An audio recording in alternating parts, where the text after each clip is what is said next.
नमस्कार दोस्तों, मेरा नाम है अंशुमन नायक और आप सभी का बहुत बहुत स्वागत है इंडियन डिफेंस न्यूज के डिफेंस टॉक सीरीज में, जहां पर हम रोज नए नए डिफेंस अपडेट्स के बारे में बात करते हैं। तो चलिए देर न करते हुए आज की वीडियो शुरू करते हैं।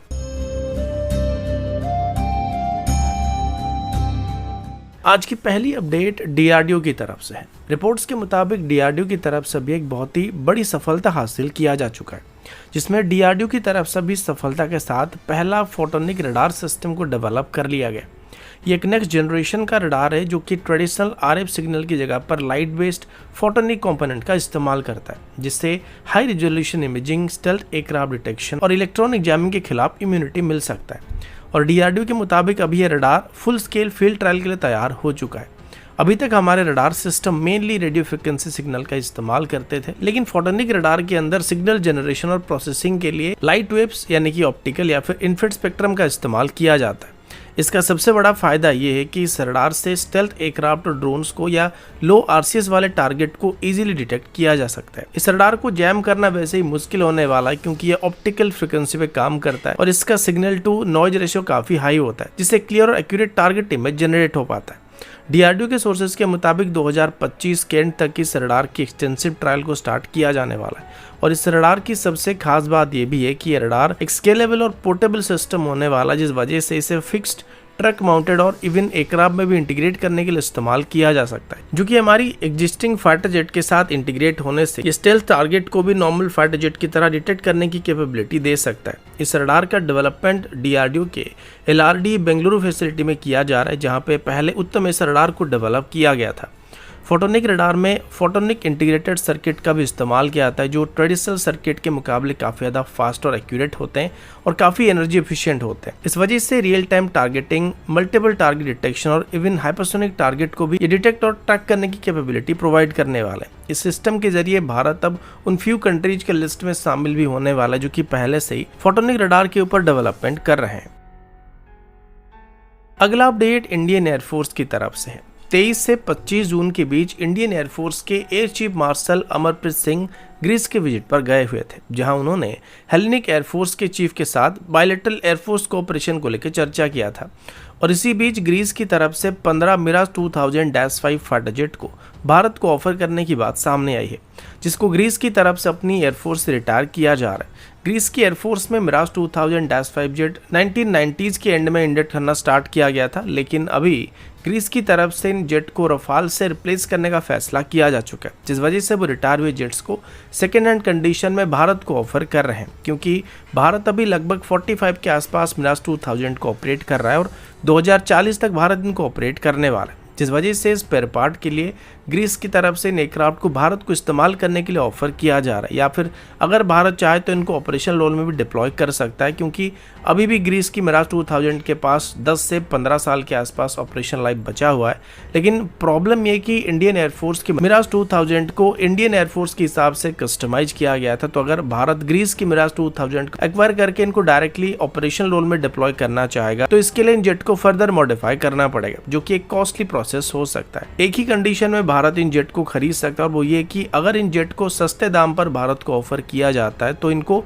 एग्जिस्टिंग मिराज 2000 के लिए भारत स्पेयर पार्ट के तौर पर इस्तेमाल करने के लिए खरीद सकता है, लेकिन इसके अलावा दूसरे कंडीशन में पुराने मिराज 2000 को एक्वायर करना सही चॉइस नहीं होने वाला है। और ये भी पहली बार नहीं हुआ है जब भारत की तरफ से रिटायर्ड मिराज 2000 को खरीदने का प्लान किया गया, और 2021 में भी फ्रांस के रिटायर्ड मिराज 2000 जेट को खरीदने के लिए बातचीत स्टार्ट किया गया था, लेकिन वो डील भी कॉस्ट और लॉजिस्टिक इशू की वजह से आगे चल के कैंसिल कर दिया गया था।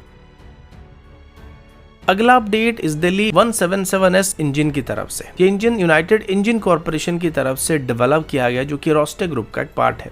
इसका डिजाइन रशिया के 5th जनरेशन एरो इंजन यानी कि AL51 के ऊपर बेस्ड है, जो कि Su-57E फैलन फाइटर जेट में इस्तेमाल किया जाता है। लेकिन खास बात यह कि रशिया की तरफ से इस इंजन को भारत के एमका प्रोग्राम के अंदर ऑफर किया जा रहा है, और अभी पहली बार पता चला कि इंडियन एयरफोर्स इस इंजन को Su-30 MK में इंटीग्रेट करने के बारे में विचार कर रहा है। इस इंजन का सबसे बड़ा एडवांटेज ये ना केवल बेहतर थ्रस्ट और फ्यूल एफिशिएंसी को प्रोवाइड करता है, बल्कि इस इंजन का सर्विस लाइफ भी SU30 MKI में इस्तेमाल होने वाले AL31 सीरीज के इंजन के मुकाबले लगभग 3 गुना ज्यादा होने वाला है, जो कि लॉन्ग टर्म बेसिस में काफी कॉस्ट इफेक्टिव साबित होने की उम्मीद आप कर सकते हैं। 177S इंजन में एक और खास फीचर भी मौजूद है जो कि इसकी stealth treated thrust vectoring nozzle है, जिससे इन्फ्रारेड सिग्नेचर और रडार सिग्नेचर दोनों काफी हद तक रिड्यूस हो जाते हैं। ये इंडियन एयरफोर्स की SU30 MKI फाइटर जेट को फ्यूचर में एयर कॉम्बैट सिनेरियो में सर्वाइव करने में मदद करने वाला है। पिछले कुछ सालों में AL41F इंजन को भी रशिया की तरफ से भारत के SU30 MKI फाइटर जेट के लिए कई बार ऑफर किया चुका है। ये इंजन SU35 फाइटर जेट में इस्तेमाल किए जाते हैं और ये AL31 इंजन के मुकाबले 16% ज़्यादा थ्रस्ट आउटपुट को प्रोवाइड करते हैं, लेकिन इंडियन एयरफोर्स की तरफ से इस इंजन में कोई खास इंटरेस्ट दिखाया नहीं गया था। पर अभी पहली बार इस दिल्ली 177S इंजन को लेकर इंडियन एयरफोर्स की तरफ से इंटरेस्ट दिखाना स्टार्ट किया जा रहा है, क्योंकि फ्यूचर में सुपर सुकोई के लिए सिलेक्ट किया जा सकता है या फिर एमका के लिए भी इसको सिलेक्ट किया जा सकता है। अगला अपडेट पाकिस्तान की तरफ से, और अभी हम एक बहुत ही मजेदार अपडेट के बारे में बात करने वाले हैं, और ये अपडेट कहीं ना कहीं ऑपरेशन सिंदूर के साथ भी जुड़ा हुआ है। आप सभी को पता होगा कि ऑपरेशन सिंदूर के दौरान भारत और पाकिस्तान दोनों तरफ से काफी बड़ी मात्रा में ड्रोन्स को डिप्लॉय किया गया था। पाकिस्तान की तरफ से इस ऑपरेशन में EHA-3 और सोनगार जैसे ड्रोन को काफी बड़ी मात्रा में डिप्लॉय किया गया था, जो कि टर्की के बेकर और पाकिस्तानी डिफेंस इंडस्ट्री के बीच एक जॉइंट प्रोडक्ट है। लेकिन इनमें से ज्यादातर ड्रोन को इंडियन एयरफोर्स की एयर डिफेंस सिस्टम की तरफ से डिस्ट्रॉय कर दिया गया था। इसी दौरान सियालकोट के किसान सूफियान ने एक ड्रोन को अपने खेत के ऊपर उड़ते हुए देखा था, और जैसे ही आपको पता होगा कि पाकिस्तान में लगभग सभी के पास फायरआर्म मौजूद होता है, तो उस किसान ने समझा था कि एक इंडियन ड्रोन है, और उसने क्या किया कि अपने राइफल से इस ड्रोन को मार गिरा था। और जैसे ही ये ड्रोन नीचे गिरा तो वहाँ पर बहुत सारे पब्लिक इकट्ठा हो गई थी, और उन्होंने अपने चप्पल्स और पैर से उस ड्रोन को कुचलना स्टार्ट कर दिया था और इसके टुकड़े टुकड़े कर दिए थे। इस इंसिडेंट के बाद सूफियान वहाँ का हीरो बन गया था और पाकिस्तानी आर्मी की तरफ से उसको रिवॉर्ड भी दिया गया था। लेकिन जब पाकिस्तानी आर्मी की तरफ से इन्वेस्टिगेशन किया गया तो बाद में पता चला कि जो ड्रोन गिराया गया था वो इंडियन ड्रोन नहीं, बल्कि पाकिस्तान का अपना ही EHA-3 ड्रोन था, जिसका सीरियल नंबर 24043 था। ये ड्रोन टर्किश डिजाइन का हाई प्रिसिशन UAV है, जिसका यूनिट कॉस्ट करीब $30,000 के आसपास है, और पाकिस्तानियों ने इसे इंडियन ड्रोन समझकर खुद ही मार गिराया था। इनिशियली इस हादसे के बाद पाकिस्तानी न्यूज चैनल में इंडियन ड्रोन को स्क्रैप मेटल बताकर कई सारे रिपोर्ट पब्लिश किए गए थे, लेकिन जब बाद में पता चला कि ये ड्रोन भारत का नहीं बल्कि पाकिस्तान का अपना ड्रोन था, तो ये सब चुपचाप दुम दबाकर भाग गए थे। इस इंसिडेंट के बाद ये भी बात सामने आया था कि कम से कम 4 और EHA-3 सीरीज के ड्रोन पाकिस्तान के अंदर ही क्रैश हुए थे। ये ड्रोन या तो टेक्निकल फॉल्ट की वजह से पाकिस्तान के अंदर गिरे थे, या फिर ऑपरेटर की ट्रेनिंग में दिक्कत होने की वजह से क्रैश होने का संदेह किया जा रहा था। और इसके बाद पाकिस्तानी डिफेंस एनालिस्ट की तरफ से भी ओपनली इन ड्रोन की रिलायबिलिटी को लेकर सवाल किया जा रहा है।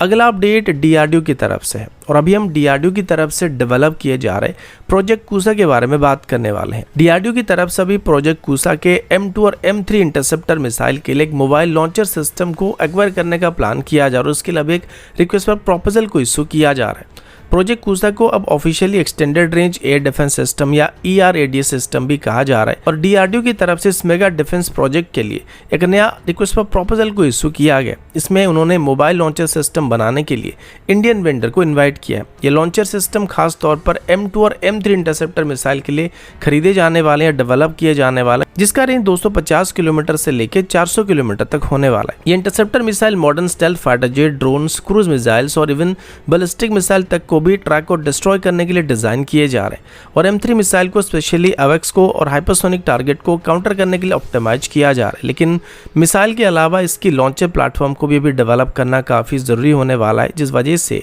अभी DRDO की तरफ से इसके लिए डेडिकेटेड लॉन्चर को डेवलप करने का प्लान किया जा रहा है। इस मोबाइल लॉन्चर का रोल बहुत ही जरूरी होने वाला है, क्योंकि ये सिस्टम को फास्ट डिप्लॉयमेंट और मोबिलिटी प्रोवाइड करने वाले हैं, जिससे बॉर्डर एरिया में या कॉन्फ्लिक्ट वाले जोन में इनको क्विकली डिप्लॉय किया सके या फिर जरूरत पड़ने पर रिलोकेट किया जा सके। ये पूरा सिस्टम 100% इंडिजिनस टेक्नोलॉजी पर बेस्ड होने वाला है, जिसमें stealth detection, long range targeting और इलेक्ट्रॉनिक काउंटर मेजर सिस्टम जैसे एडवांस फीचर मौजूद होने वाले, और इस सिस्टम का सिंगल शॉट किल प्रोबेबिलिटी 80 से 90% तक होने की बात किया जा रहा है।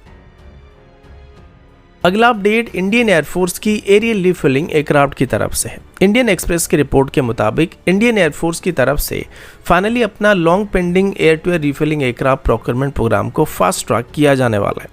करंटली इन एयरक्राफ्ट को लेकर टेक्निकल एवोल्यूशन स्टेज चल रहा है, जहां 3 से 4 ग्लोबल एरोस्पेस कंपनी के प्लेटफॉर्म का असेसमेंट किया जा रहा है। फिलहाल इंडियन एयरफोर्स की तरफ से 6 IL-78M के रिफिलिंग टैंकर को ऑपरेट किया जा रहा है, जो कि 2003 से लेकर 2004 के बीच उज्बेकिस्तान से खरीदे गए थे। लेकिन ये एयरक्राफ्ट अभी काफ़ी पुराने हो चुके हैं, जिस वजह से इनका मेंटेनेंस कॉस्ट काफ़ी ज़्यादा होने लगा है और इनकी सर्विस अवेलेबिलिटी रेट भी 50% से कम हो रहा है, जिस वजह से हर समय 6 में से 3 ही एयरक्राफ्ट ऑपरेशन के लिए तैयार रह पाते। और ऐसे में जब भारत को चाइना और पाकिस्तान दोनों फ्रंट पे लॉन्ग रेंज रेडीनेस को मेंटेन करना है, तो एयर टू रिफिलिंग कैपेबिलिटी का अपग्रेड काफ़ी ज़रूरी बन चुका है। अभी इंडियन एयरफोर्स की करंट रिक्वायरमेंट की बात करें तो हमें मिनिमम 12 से 18 एरियल टैंकर की ज़रूरत है और 2007 से ही इंडियन एयरफोर्स की तरफ से additional air to refilling aircraft को खरीदने का प्लान किया जा रहा था, लेकिन आज तक ये टेंडर फाइनल नहीं हो पा रहा है। हालांकि 2010 में एक बार इस टेंडर में एयरबस की A330 MRTT एयरक्राफ्ट को शॉर्टलिस्ट किया गया था, लेकिन कॉस्ट कंसर्न की वजह से ये डील आगे नहीं बढ़ पाया था। आज भी इस टेंडर में इंडियन एयरफोर्स के पास सेम ऑप्शन ही मौजूद है जो कि 2007 में इंडियन एयरफोर्स को ऑफर किए गए थे, लेकिन फिर भी टेक्निकल इवोल्यूशन अभी तक कंप्लीट नहीं हो पा रहा है। जहां तक मेरा मानना है कि यहाँ पर इंडियन एयरफोर्स के पास किसी एयरक्राफ्ट को सिलेक्ट करने के लिए जो मेजर प्रॉब्लम सामने आ रही है वो कॉस्ट रिलेटेड प्रॉब्लम होने वाली, क्योंकि अगर 2010 में इंडियन एयरफोर्स की टेक्निकल इवोल्यूशन में A330 MRTT पास हो चुका था तो आज भी वैसा ही होने वाला। लेकिन फाइनेंशियल नेगोशिएशन यहाँ पर एक मेजर रुकावट बन रही है, जिस वजह से एरियल रिफिलिंग एयरक्राफ्ट का tender multi role combat aircraft के टेंडर की तरह ही पिछले 20 सालों से फाइनल नहीं हो पा रहा है। तो दोस्तों अभी के लिए इतना ही, मिलता हूँ आपसे अगले वीडियो में, तब तक के लिए जय हिंद, वंदे मातरम।